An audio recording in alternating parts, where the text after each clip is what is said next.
and he about threw me out of his house. Your bees should not be dependent on you. Reverend Langstroth would hate your hive. If you had a herd of horses and half of them died every winter, or 80% of them died every winter, you wouldn't be raising horses very long. And if you're not a commercial beekeeper, why are you using a commercial beekeeper hive? It's convenient for sure. It's nice to work with, I bet, but I don't think it's good for overwintering bees. Do you have mite issues? Nope. Hi, I'm B-Boy Bill, and I'm answering your questions. Hey guys, so this week I got a cool email from Greg, and he had a lot of questions about starting up with a Layens hive versus a Langstroth, and I thought I'd take some time and answer his questions this week and maybe help out some of you other guys. So let's get started with the questions from Greg. So Greg starts out saying he contacted his local club and immediately was being discouraged from using a horizontal hive, and he would love some honest, straightforward advice with my experience using a Layens hive. I'd say that it depends on your goals and your management style.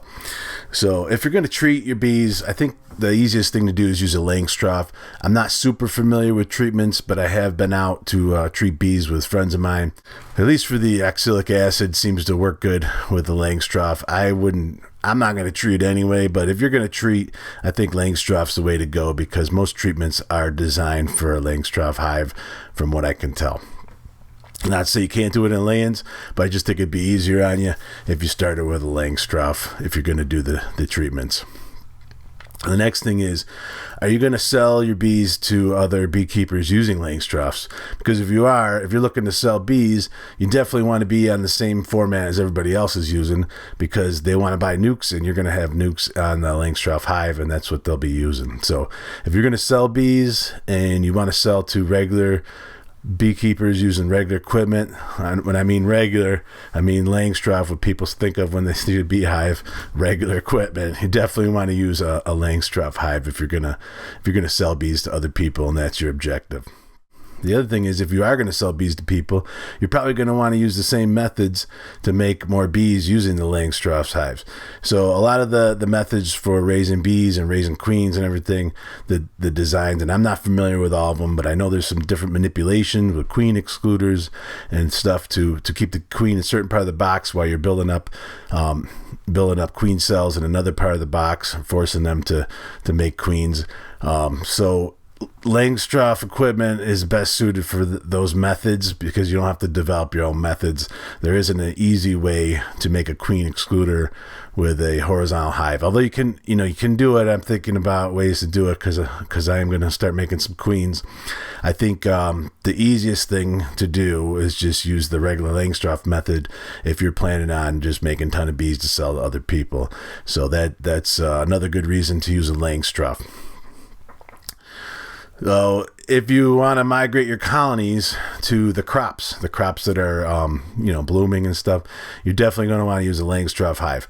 So I don't recommend migrating to crops. I'm not suggesting that that's a good beekeeping practice, but there are people that take their bees to crops and they get paid to do that.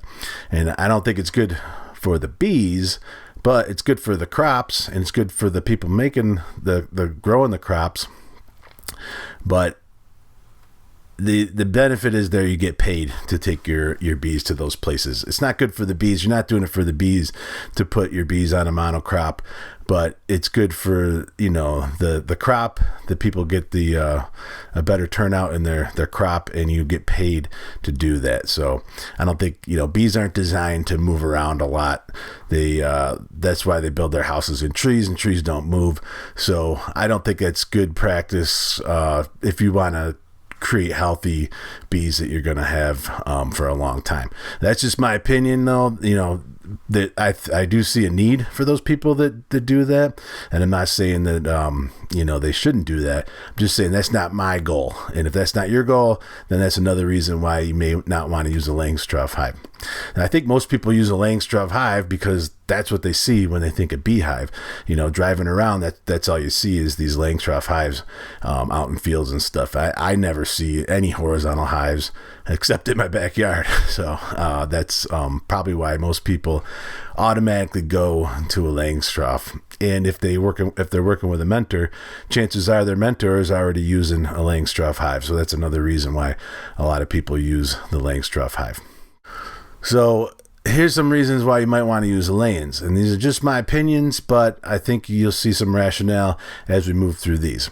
So better protection for the winter. Now the Langstroth hive, the ones I've seen are made out of 3/4 inch wood, and it's not very thick. So you're basically doubling the wood when you use a 2x for the hive. And my opinion is anything that gets closer to the bee's natural habitat, which is in a tree, is going to be better for the bees. So, that thicker wood. Now, if I could afford it, I'd build my hives, twice as thick. But I think, there's a you got to make some call there about what you can accomplish versus the benefits. So you could insulate your house, you could insulate your house with 3-foot walls, but eventually, it's just not going to be worth it. The amount of heat you lose versus the amount of money you save isn't worth it. And it's the same thing with a hive. So I don't know what the best insulation value of a hive is. The bees are keeping that cluster warm. They're not focused on heating the entire hive, but keeping the temperature difference and the wind and everything else out. I think it definitely helps to have that thicker wood. And that's what bees look for when they go find a new home. They look for a tree with 3 or 4 inch thick wood around the tree. And that ties right into my next point here, which is trying to build an environment closer to the bee's natural home, which is in a tree. So anytime I think about modifying my hive or changing something, I'm always thinking about how can I get closer to what the bees want in nature, like what they've survived in for all these years.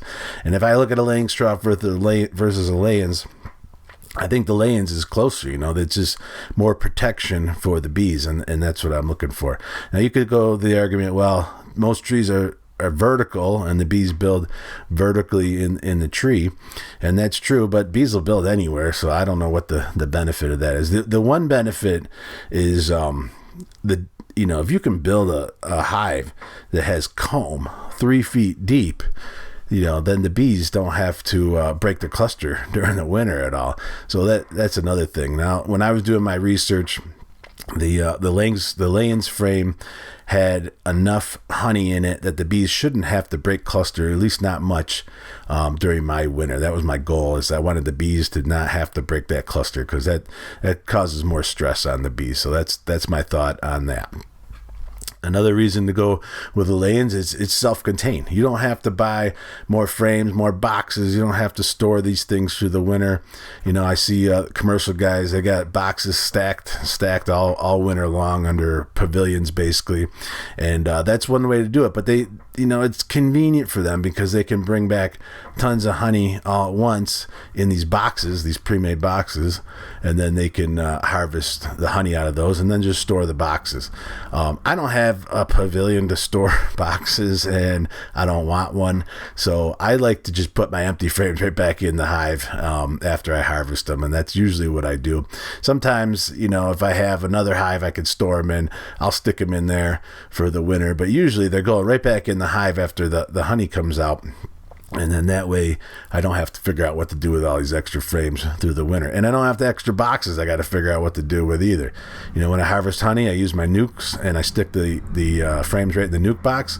And then I bring that nuke up to the house and I harvest the honey, and the frames go back in the nuke box, and then sometimes end up back in the hive. So that's another benefit, is everything is self-contained in that hive. So you don't have to worry about where you're going to store stuff for the winter. When I first got into beekeeping, my friend Jim, who passed away now, he's a great guy, but he told me, he was having some health problems and he couldn't get out to his bees all the time. But he told me, the bees are going to take care of themselves. The bees, they know how to go get food. They know how to do all this stuff themselves, and they don't really need us. And I thought, wow, that's a great point. And one of the reasons that intrigued me about beekeeping, because I really wanted to get into beekeeping, but my time schedule was always a problem. I don't have constant time to be in the bee yard, and the weather doesn't always cooperate with the time I have. So the Layens hive, I think, provides an excellent solution for that, because you can have, if you don't have time to get into your yard, the bees have all they need. They have all their frames. If you put them in after you harvested the honey, or you put them in the spring, that's pretty much all you have to do. Put the frames in, and at the end of the year, the fall, go back and pull your honey out. If the bees, that's why another reason I built 19 frame hives. If I didn't get a chance to get there, the bees just keep filling up the frames. They fill up all the frames, and then maybe they'll swarm if they get all that done. But if you don't get a chance to get back down there, it's not the end of the world. But if you're doing Langstroth hives and you only have 2 deeps, and maybe you get a chance to put your first super on, and the bees fill all that, they're done. There's nowhere else for them to do. And from my understanding, and I'm not a Langstroth beekeeper, but from my understanding is you don't want to just put 5 boxes on there, because the bees don't fill it up right or something. I don't know. Maybe one of you guys using Langstroth explain why you can't put 5 empty boxes on and just walk away for the year. But they don't do it. They constantly get going out, checking to see how much honey's in there, and then putting another box on. And I don't know the reason for that, but I do know with the Layens hive, you throw all your frames in there and you're good. Each of those frames in the Layens hives is a lot of honey. It's like 1.5 deeps in in a 19 frame hive. I leave nine frames for the bees, and I take out the other 10. So that's basically like 15 deep frames, and you can figure out what that weighs, but it's a good amount of honey. The one thing you need to know about your Langstroth hive is that Reverend Langstroth would hate your hive. So he specifically writes in his book, The Hive and the Honeybee. He wrote this on page 14. I'm gonna quote this for you guys. I don't want to mess it up, but this is basically Langstroth's stance on beehives. On page 14 about hives. I became, however, most thoroughly convinced that no hives were fit to be used unless furnished with uncommon protection against extremes of heat, and more especially of cold. I accordingly discarded all thin hives made of inch stuff and constructed my own hives of double materials, enclosing dead airspace all around. So what's Langstroth saying here? He's saying that any hive that is thinner than 1 inch thick stock is pretty much garbage. He got rid of them all. But for some reason, we think Langstroth hives are made out of 3/4 inch wood. And that's just not the case. When Langstroth designed his equipment, he built dual wall hives, or else he used super thick material. So the Langstroth hives we're using today isn't what Reverend Langstroth wanted. This is what commercial beekeepers wanted. And if you're not a commercial beekeeper, why are you using a commercial beekeeper hive? Those hives are designed to migrate with the bees. They're easy to put on a pallet, and you could follow the bees up. You could follow the crops up north as things come into bloom, and they have the bees go out and work and make more fruits. And that's basically the idea behind these hives. They fit on a pallet. And guess what? They go back down to Florida to wait for next year. In Florida or Texas or wherever these bees are going down south, Georgia, they have much milder winters. So if they're all going down south for the winter, they don't have to worry about the winters we have up here. So that's one reason why the Langstroth we're using now, Reverend Langstroth would hate those. They're not what he designed at all. They're not what he recommended. So you could check that out. Page 14 in his book, Hive and the Honeybee, and let me know what you think. I'll put a link to his book down below so you can find it on Amazon and check it out yourself. Greg also writes that the local guy here uses a horizontal laying, which is not the same as a Layens. And I've also heard these called long layings. I would say if they're built using 2x material that have better winter protection. And that is probably the biggest benefit. But I think there's a lot of disadvantages to using a long Langs. Not to say that I'm not going to try it, because it is appealing, because that's what a lot of local beekeepers are using is Langstroth, and it would be appealing to use a long Langs. What I'm concerned about is the cluster. So normally bees cluster up for the winter, and they move up the comb, and as they move up, the cluster is actually warming the honey above the cluster, so that when they get to it, they can eat it. Now, with a Langstroth frame, if you're using a deep, there's only so much honey in there. And then normally in Langstroth, when you overwinter, at least in my area, most beekeepers are using 2 deeps. And the idea is that when the bees get to the top of the bottom box, they can cross over into the next box. So there's more honey there. Now, the problem with that is there is a gap in there. They have to cross that box, which I don't like. So the Layens I prefer, so that the bees do not have to cross a gap. They have a deeper frame, and hopefully don't have to break the cluster that way. Now, when you put Langstroth deeps in a long Lang, the bees have to break cluster even more, and probably they're probably at a disadvantage compared to a regular Langstroth, because the bees get to the top of the deep, they have to cross over to the next frame.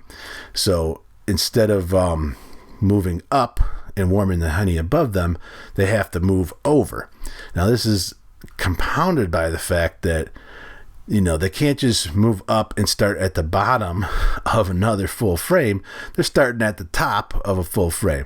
So they may never go back down to the bottom. It doesn't make sense for them to go back to the bottom of the next frame in a long Lang. So if they break cluster and move over to the next frame, they're not moving over and going down. They're just moving over. And they'd have to keep moving over every time they ran out of honey, and because there's nothing above them, that doesn't seem like the best idea. Now, in a regular Langstroth, the bees cross over, they start at the bottom of a full frame. In a Layens hive, the bees have almost two deeps high on one frame.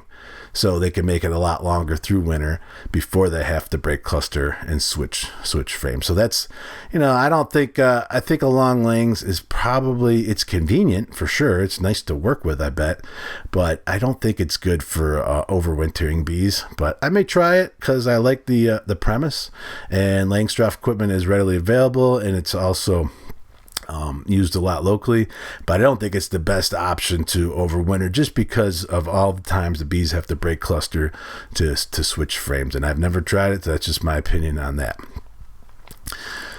Greg wants to know how my hives are after winter. So spring is always is filled with mixed emotions.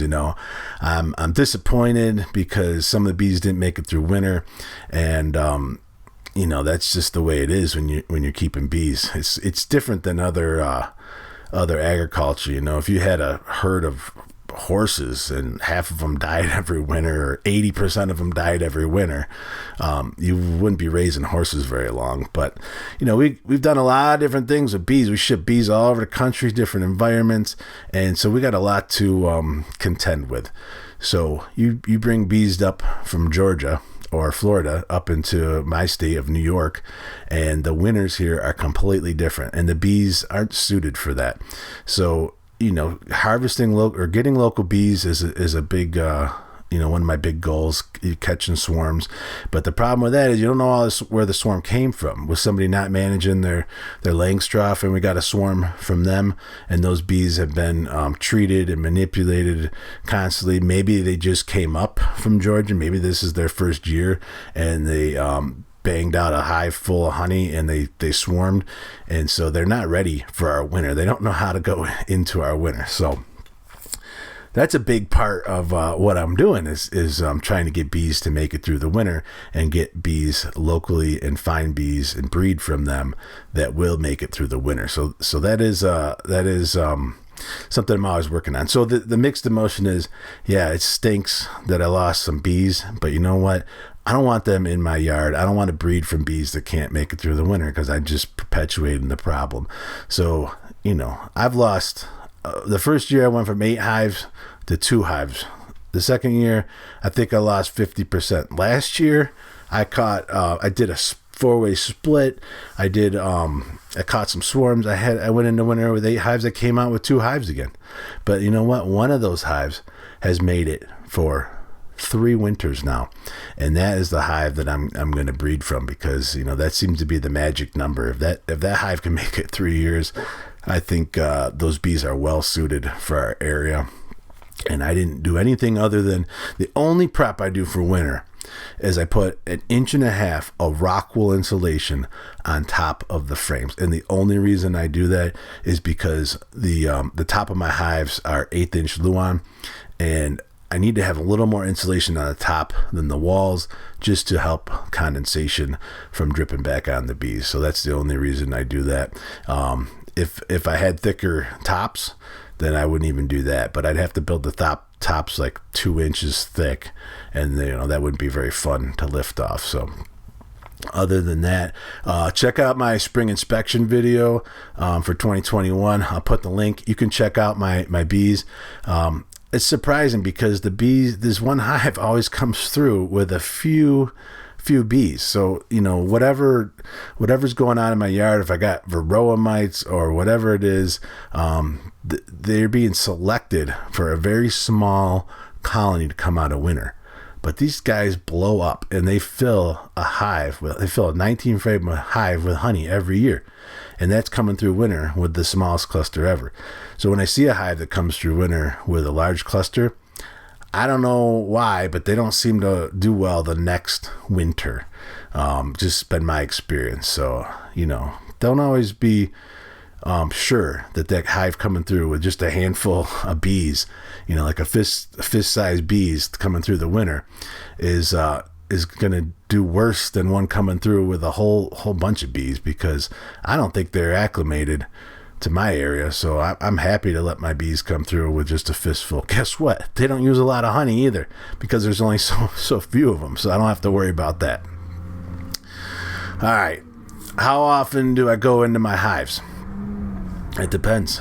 Depends on, what my goals are. If I'm trying to grow the apiary like I am this year, I'm in my hives every 2 weeks, trying to figure out when's the time to split them, making queens. I'm going to have to make up some nukes. So I've been getting in my hives every 2 weeks this year. At least I'm trying to get my hives every 2 weeks, but the weather hasn't always cooperated.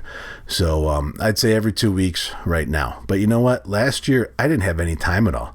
I did some splits in the spring, and I filled up those hives with frames. And I think I checked them once over the summer, and then I pulled honey in the fall. Like, I didn't mess with them a lot. I didn't have a lot of time, and they were fine on their own. And that's another great thing, we talked about it before with the Layens, is if something comes up, life gets in your way, your bees are fine. You don't have to go out there. You don't have to do it. Now, I want to do it because I'm trying to make more bees, but you don't have to do it. Here's another interesting question that I'm sure comes up a lot is, do you have mite issues? Nope. And I don't have any issues with the mites. The bees might, but that's their problem. I'm not going to deal with the mites for them. They need to learn how to deal with the mites on their own. And I don't know if there's mites in the hive or not. I suspect there is, because everybody tells me they got mites in their hive, but I don't check. And the reason why I don't check is I'm not going to do anything about it. So it doesn't matter if there's 1 mite or 1,000 mites in there. I'm not going to do anything about it. Either the bees are going to learn to adapt and kill the mites themselves, or they're going to learn to live with the mites, or whatever the case may be. I'm not going to deal with the mites, so I don't check. And I don't deal with any pests. You saw, if you check back 2 videos ago, building the yard with the ant problem, I had ants all over the top of the frame. People get freaked out. They put, I think it's cayenne pepper and different things. They set the hive stand in like oil. They put oil around the bottoms of the hive stand to keep ants from crossing, keep other pests from crossing. I don't do any of that. The only thing I did was make sure that the bees had access to the space where they could take care of the ants. And Langstroth talks about that in his book too. And he's specifically talking about wax moth, but making sure that the bees could access all parts of the hive so that, the wax moths didn't have a place to lay their lay their babies, whatever they are, eggs or worms or whatever they do. Not to allow a place in the hive where the bees can lay. Not to allow a place in the hive where the wax moth can lay their eggs and without the bees getting to it. So you know what? When I removed a frame and I opened that feeder hole, the bees took care of all the ants. I didn't have to do anything. So check that video out if you don't believe me. And then, there's the last 2 videos before this one is when I had the ant problem and what I did about it, and then what the bees did, and they cleaned it all up. And that's the way I run my yard. If the bees can't take care of their own house, then they need to get out. And usually that happens by dying over the winter, which stinks. I'm not going to lie. It stinks to, go through winter and have 25% get through winter. But the benefit is that the bees that make it through are the strong ones, and those are the ones you want to be breeding from. And that's my opinion. You can do what you want, but I don't do any treatments. I don't treat for ants, moths, mites, Draco, varroa. I don't do any treatments, and I'm never going to do treatments. I'll quit beekeeping if I have to do treatments. I'll just quit. I'm not going to do it. I think it's part of the problem, not part of the solution. But if you're going to treat, just be aware that those bees are going to need you constantly. You're not going to be able to walk away and do, stuff. Something happens in your life, you're going to feel guilty about not getting to the bee yard. I've had people tell me they've got rid of their bees because, they didn't have time. And if you have a Layens hive and you're not treating them, you're raising strong bees, they aren't dependent on you. Bees should not be dependent on you. Being a beekeeper is about keeping bees, but it's not about doing everything for them. Like these are bees, they're insects, and they're supposed to be doing stuff for themselves. So, if you're treating mites, you're not letting the bees, defend themselves. So this, this is an interesting theory that I came up even before I had my first colony. I sat down with a commercial beekeeper in our area, and he's ran 350 to 500 hives for decades. He's well known in the area. People that don't even keep bees know who he is, and he's very knowledgeable, but he's very outspoken as well. And I wasn't aware of his opinions on beekeeping. And he asked me, what's your beekeeping goal? I was sitting in his house with my buddy Jim and him, and we're sitting in his house. And he said, what's your beekeeping goals? And I said, well, I want to make a treatment-free bee. And he about threw me out of his house. If it wasn't for Jim, he probably would have kicked me right out of his house. He was not happy. He said, I don't want your bees anywhere near mine. And it was quite the conversation. But I'll tell you one thing. I asked him, I said, well, how did your bees do last winter? He said, well, it was a rough winter. I got through with 125 colonies. So he went from 350 to 500. I think he said he was around 375 that particular year going into winter. He came out with 125. So 30% is what he came through the winter with. And this is a commercial. This is what he does for a living. And I said, well, what do you think? What was the difference? Was it a bad winter? What was it? What made you lose so many bees? And I said, well, how did you treat them last year? And he detailed his treatment. And I said, well, why do you think you lost so many bees over the winter then? And his thought was, I didn't treat them enough. So that's just one of those things. It boggles my mind. We hear this old saying, if you do something the same way over and over again and get this and expect different results, you're crazy. And that's what's going on here. Like, people that treat their bees have bees that die too. So which way is better? I don't know. But I'm opting for treatment free. That's my goal here. And that's that's just the way I'm gonna do it. Hey, Greg, I hope that helped you out. I hope it helps some of you other guys out there. Please like and subscribe. And if you have a question, throw it down there. I might put together another one of these videos if it helps you guys out. Thanks for watching, everybody. I'm B-Boy Bill, and we'll see you next time.